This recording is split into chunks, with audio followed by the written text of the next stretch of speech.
Hello friends, ज्योतिष ज्ञानमाला channel में आप सबका बहुत बहुत स्वागत है।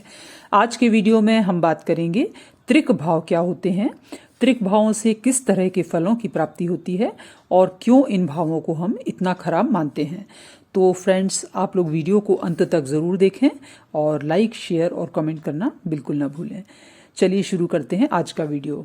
फ्रेंड्स, जैसा कि हम सभी जानते हैं कि कुंडली में 12 भाव होते हैं और इनमें से जो ये केंद्र भाव होते हैं, जिनमें कि पहला, चौथा, सातवां और 10वां भाव आता है, ये केंद्र भाव होते हैं। और इसके अलावा त्रिकोण भाव, जिनमें पहला, पांचवा और 9वां भाव आता है। तो ये जो केंद्र और त्रिकोण के भाव होते हैं, ये शुभ फलदायक माने जाते हैं।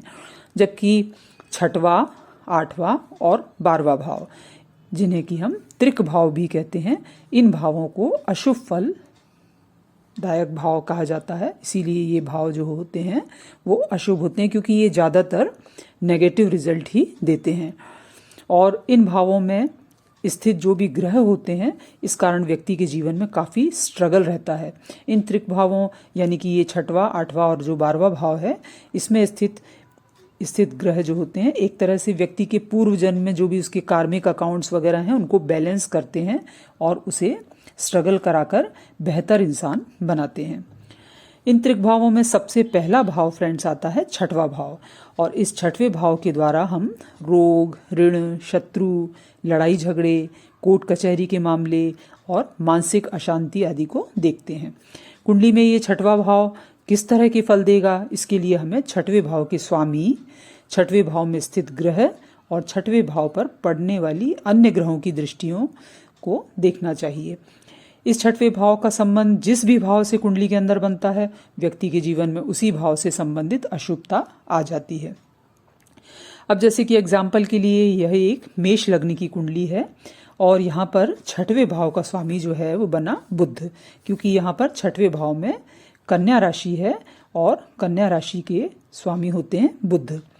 तो यहाँ पर मान लीजिए बुध जो हैं, जिस भी भाव में स्थित हो जाएंगे वहां से संबंधित परेशानियां व्यक्ति को होंगी। मान लीजिए बुध यहाँ पर चतुर्थ भाव में बैठ जाएं, तो चूंकि चतुर्थ भाव जो होता है वो सुख भाव और माता का भाव होता है, तो व्यक्ति के जीवन में सुख की कमी रहेगी, उसकी माता को बीमारियों का सामना करना पड़ सकता है। इसके अलावा चतुर्थ भाव से पारिवारिक जीवन को भी हम देखते हैं, तो व्यक्ति की पारिवारिक जीवन जो है उसमें मानसिक अशांति का वातावरण रह सकता है।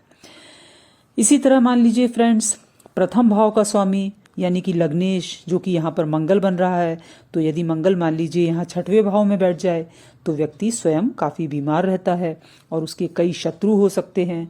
उसे कर्ज और कोर्ट कचहरी आदि से संबंधित परेशानियां भी जीवन में हो सकती हैं। इसके अलावा फ्रेंड्स, छठवां भाव जब हम सातवें भाव जो कि जीवन साथी का भाव होता है, यहाँ से काउंट करते हैं, तो ये छठवां भाव जो है वो 12वें स्थान पर पड़ता है। और 12वें स्थान को हम व्यय यानी कि लॉसेस के लिए जानते हैं।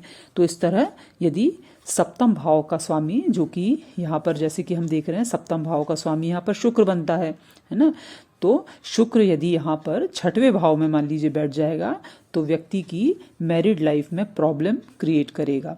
और सप्तमेश पर यदि मान लीजिए अन्य क्रूर ग्रहों की भी दृष्टि पड़ जाए, तो कई बार व्यक्ति जो है वो डिवोर्स के लिए कोर्ट कचहरी के चक्कर लगाता रहता है, क्योंकि ये छठवें भाव से कोर्ट कचहरी वगैरह की स्थिति भी देखी जाती है। छठवें भाव के अतिरिक्त त्रिक भाव में फ्रेंड्स 8वां भाव आता है। इस 8वें भाव से चिंता, क्रोनिक डिजीजेस यानी कि लंबे समय तक चलने वाली बीमारियां जो होती हैं, छुपी हुई बीमारियां और मृत्यु आदि की जानकारी इस 8वें भाव से हमें प्राप्त होती है। इसमें मृत्यु कब होगी, कैसे होगी, व्यक्ति की आयु कितनी होगी, ये सारी जानकारी हमें इसी 8वें भाव से होती है। जीवन में जो भी अचानक घटनाएं होती हैं, एक्सीडेंट्स, रुकावटें और इसके अलावा ससुराल पक्ष की जानकारी भी इसी 8वें भाव से होती है। अब 8वें भाव से संबंधित रिजल्ट्स देखने के लिए हमें 8वें भाव के स्वामी की स्थिति, 8वें भाव में बैठे हुए ग्रहों की स्थिति और इसके अलावा 8वें भाव पर पड़ने वाले अन्य ग्रहों की दृष्टियों को देखना चाहिए। 8वें भाव का स्वामी जिस भी भाव में बैठ जाता है, वहां पर वो अशुभता पैदा कर देता है। या फिर किसी भी भाव का स्वामी मान लीजिए इस 8वें भाव में आकर बैठ जाता है, तब भी उस भाव से संबंधित परेशानियां व्यक्ति के जीवन में चलती रहती हैं। जैसे कि यहाँ पर 8वें भाव का स्वामी हुआ मंगल, क्योंकि यहाँ पर हम देख रहे हैं वृश्चिक राशि स्थित है 8वें भाव में और वृश्चिक राशि के स्वामी होते हैं मंगल देव। अब यदि मंगल मान लीजिए यहाँ पर पंचम भाव में, जो कि संतान का भाव है, यहाँ पर स्थित हो जाएं तो व्यक्ति के जीवन में संतान संबंधित परेशानियां आ सकती हैं। इसी तरह मान लीजिए यहाँ पर दशम भाव के स्वामी जो कि यहाँ पर शनिदेव बन रहे हैं, तो यहाँ ये इस 8वें भाव में बैठ जाएं शनिदेव, तो मान लीजिए तो व्यक्ति को अपनी प्रोफेशनल लाइफ में दिक्कतों का सामना करना पड़ सकता है। ऐसा व्यक्ति कई बार जॉब बदलता रहता है, परंतु उसकी लाइफ में जो है स्ट्रगल खत्म होने का नाम नहीं लेते। इसी तरह मान लीजिए नवम भाव का स्वामी जो कि ये पिता और भाग्य का भाव कहलाता है, ये जो नवम भाव होता है वो पिता और भाग्य का भाव कहलाता है। तो इसका स्वामी मान लीजिए जो कि यहाँ पर हम देख रहे हैं कि नवम भाव का स्वामी यहाँ पर बन रहा है गुरु, है ना, क्योंकि यहाँ पर धनु राशि है और धनु राशि के स्वामी होते हैं गुरु। तो यदि मान लीजिए गुरु इस अष्टम भाव में आकर बैठ जाएं, 8वें भाव में आकर बैठ जाएं, तो पिता के लिए कष्टकारी हो सकता है और व्यक्ति के भाग्य में भी इसके कारण कमी आ सकती है।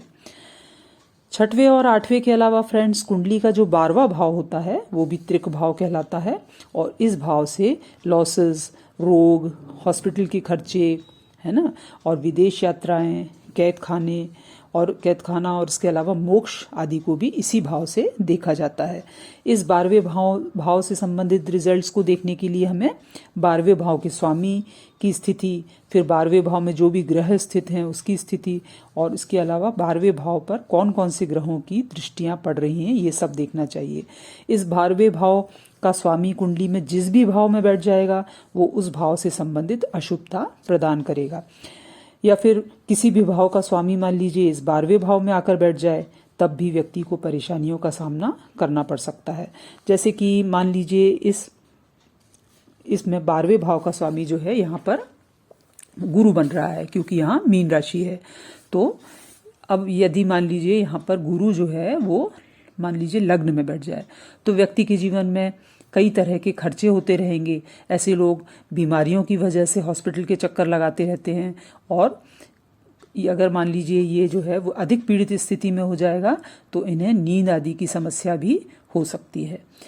इसी तरह मान लीजिए दशम भाव का स्वामी जो है यहाँ पर हम देख रहे हैं कि जो कि दशम भाव का स्वामी यहाँ पर है शनि। तो यदि मान लीजिए शनि यहाँ पर 12वें भाव में आकर बैठ जाए तो व्यक्ति का कार्य क्षेत्र जो है वो उसके जन्म स्थान से काफ़ी दूर हो सकता है। जॉब के सिलसिले में उसकी काफ़ी लंबी लंबी दूरी की यात्राएं होती रहती हैं और वो विदेश में भी जॉब कर सकता है। शनि मान लीजिए अधिक पीड़ित स्थिति में हो तो फिर विदेश में उसको सेटल होने में भी परेशानियां आ सकती हैं, है ना। तो इस तरह हम 12वें भाव से संबंधित फल जो है वो व्यक्ति के जीवन में दिखाई इसके कारण पड़ेंगे। इन त्रिक भावों के अशुभ फलों के अलावा फ्रेंड्स कुछ स्थितियां ऐसी भी होती हैं जब ये जो भाव होते हैं वो अशुभ की बजाय शुभ फलदायक बन जाते हैं। इस स्थिति में यदि ये 6वें, 8वें और 12वें यहाँ का स्वामी यदि इन्हीं भावों में बैठ जाता है, जैसे कि मान लीजिए 6वें भाव का स्वामी यहाँ बुध है, ये बुध जो है यहाँ 12वें भाव में बैठ जाएगा, या फिर 12वें भाव का स्वामी यहाँ पर ये जो गुरु हैं, गुरु बन रहा है 12वें भाव का स्वामी, तो गुरु यहाँ पर 8वें भाव में बैठ जाए तो इस तरीके से ये जो स्थिति बनेगी उसे हम विपरीत राजयोग कहते हैं। और इस विपरीत राजयोग की स्थिति में, ऐसी स्थिति में ये जो ग्रह होते हैं वो शुभ फल देने लगते हैं और व्यक्ति को उन भावों से संबंधित अच्छे फल प्राप्त होने लगते हैं। तो फ्रेंड्स ये तो थी कुछ जानकारी कुंडली में त्रिक भावों यानी कि 6वें, 8वें और 12वें भाव से संबंधित। पूर्ण फल देखने के लिए हमें संबंधित ग्रहों की डिग्रियां और उनके ऊपर पड़ने वाले अन्य ग्रहों के शुभ और अशुभ प्रभाव को भी बारीकी से देखना चाहिए, तभी हम सही प्रेडिक्शन कर सकते हैं।